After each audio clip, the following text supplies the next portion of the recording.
Hello everybody, welcome to Deluxe Collectibles, and today we're going to be covering all of the Funko news for November 12th of 2020. I hope you do go on to enjoy the video, and without further ado, let's get straight into it here with the first piece of news. Alright, now we've got a look at the brand new Simpsons Wave here, and I actually did cover this in the previous news video, but there's been a few more exclusives that were revealed, and a full reveal as well for just all of the pops, so I thought I would cover it once more since there's a few new additions here, but you can first up see all of the wave of commons here. I'm not going to spend too much time on these because I did in the previous video, but I think they all look pretty fantastic, and I love that we're getting a bunch of new characters as well, and not just variants of pre-existing characters. Then we've got the second page here where we can see a few keychains as well, and then we of course have Homer watching TV for the deluxe pop, and then we also have a 6-inch pop here of Lard Lad, which is definitely a nice addition as well. And now the final page here is the brand new reveals, and these are all exclusives here.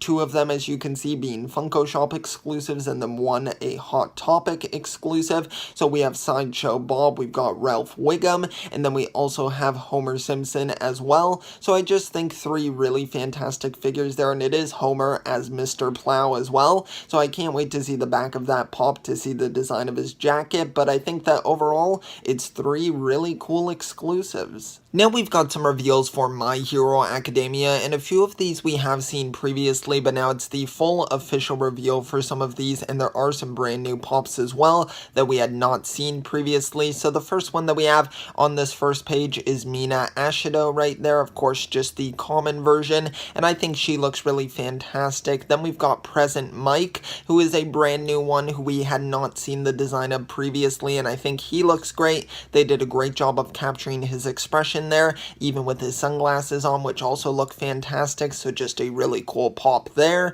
Then we've got Best Jeanist, who is finally going to be coming out, and I think he looks really great as well. I think they did a good job of capturing his unique clothing design there, so that's great. Then we've got Deku there with UA High, and I think that that's a really cool pop town right there as well. Then we've also got Shigaraki, and this one is a very unique circumstance here because we had seen this sculpt originally revealed, and it's very similar to the first sculpt that we received for Shigaraki, but then another sculpt came out with him without his hero, not his hero, but his villain mask on, and it looked really amazing, but apparently it seems like this is the sculpt they're going to be going with, so hopefully we get to see that alternate sculpt at some point, either as an exclusive or a common in a future wave, because it was just an awesome looking pop, and I'm honestly quite disappointed that we're not going to be seeing it here with this figure. Then the next page that we have here are some exclusive pops right here, and we've got Mina Ashido, the GameStop/EB Games metallic exclusive,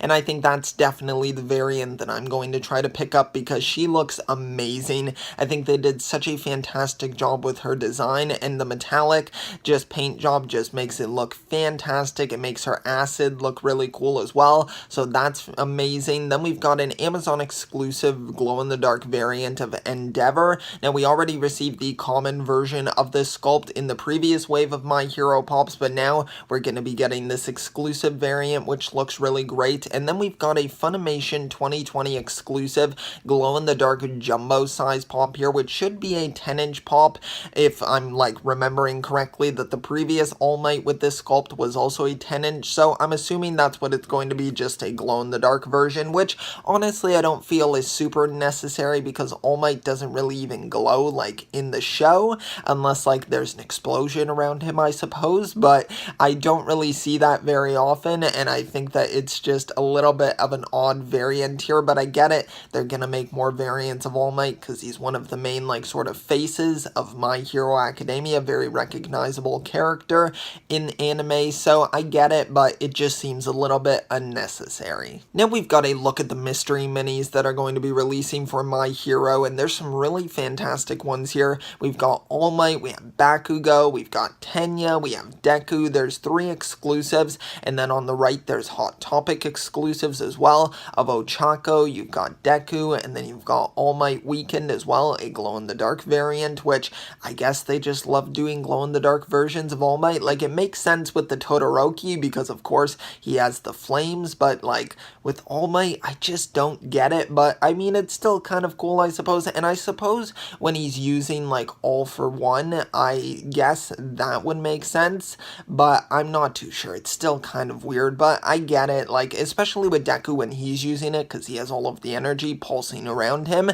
but it doesn't show as much on All Might, so still a little bit weird, but just a bit of a nitpick. Still a really cool mystery mini lineup. Now we've got the final page of reveals here for My Hero, and these ones are all a bunch of keychains that are going to be releasing. I'm not going to name all of them, but I think they all look pretty good nonetheless. Some cool designs there, and some of them are going to be Hot Topic / Box Lunch exclusives for the Todoroki Metallic one, it seems, and then there's going to be an AAA anime exclusive there for the All Might Weekend, it looks like, and maybe the Todoroki Glow in the Dark. I assume both of those are going to be exclusives to there, so yeah, some pretty interesting ones nonetheless. Now the next piece of news that we have here is for a brand new line for Funko, and these are going to be the Tasty Peach Pops right here, and I think these just look fantastic. They have such cute designs to them. I think my favorite one is probably the Nomwal, which is basically a narwhal right in the middle there. I think that that one is just has such a cute design to it. I really do love that quite a bit,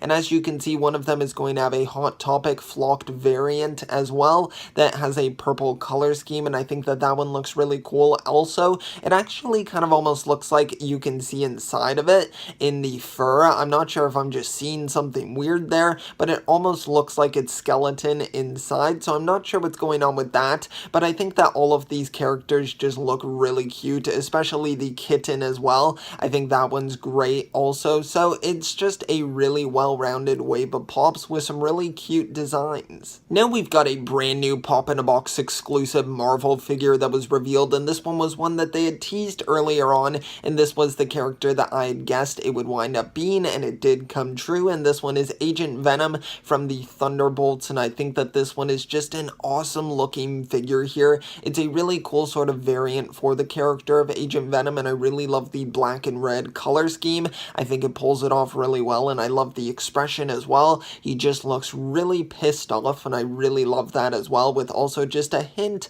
of crazy in there, a little bit of carnage going on, so just a really cool exclusive for Pop-in-a-Box. Next up here, we've got another Funko Shop exclusive, and this one is from The Office, and it is Dwight dressed as Pam, and I think that this one is definitely an interesting and unique design for Dwight. I like how they're really changing up the sculpt here, which is always really nice to see when you're getting a variant of a pre-existing character that we've already received, and for Dwight, we've of course received multiple variants, so I do like this one. It's a substantial enough appearance for this variant in the show that I think it's worth making it into a pop, and I think it makes for a pretty cool Funko Shop exclusive. Now we've got a pop from It's Always Sunny in Philadelphia, and this one is Charlie as a director, and I think it's a pretty cool looking pop. There isn't too much to say for me because I don't follow this series, but if you're excited for it and you want to pick it up, be sure to let me know down below. Now we've got the final reveal here, and it is for the Wave for Grey's Anatomy, and we have 4 pops here, and I think they all look pretty good. Now apparently some of these characters aren't as relevant in the series right now as it's running, so it's a little bit of older characters from the first season of the show, and I'm assuming the first few seasons. I don't follow the series personally, but it seems pretty exciting for fans of the show, but nothing that I'm too interested in. Alright, so that's going to conclude this Funko News video here for November 12th of 2020. I hope you did enjoy, and if you did, be sure to leave a like on the video and also subscribe if you want to see some of my other content as well. I would really appreciate the support, so thank you so much, and be sure to leave your comments down below on if you have any questions about any of these reveals, and also which pops are you planning on picking up in the near future. And thanks so much for checking out the video. I'll see you all next time, and always remember, keep on collecting.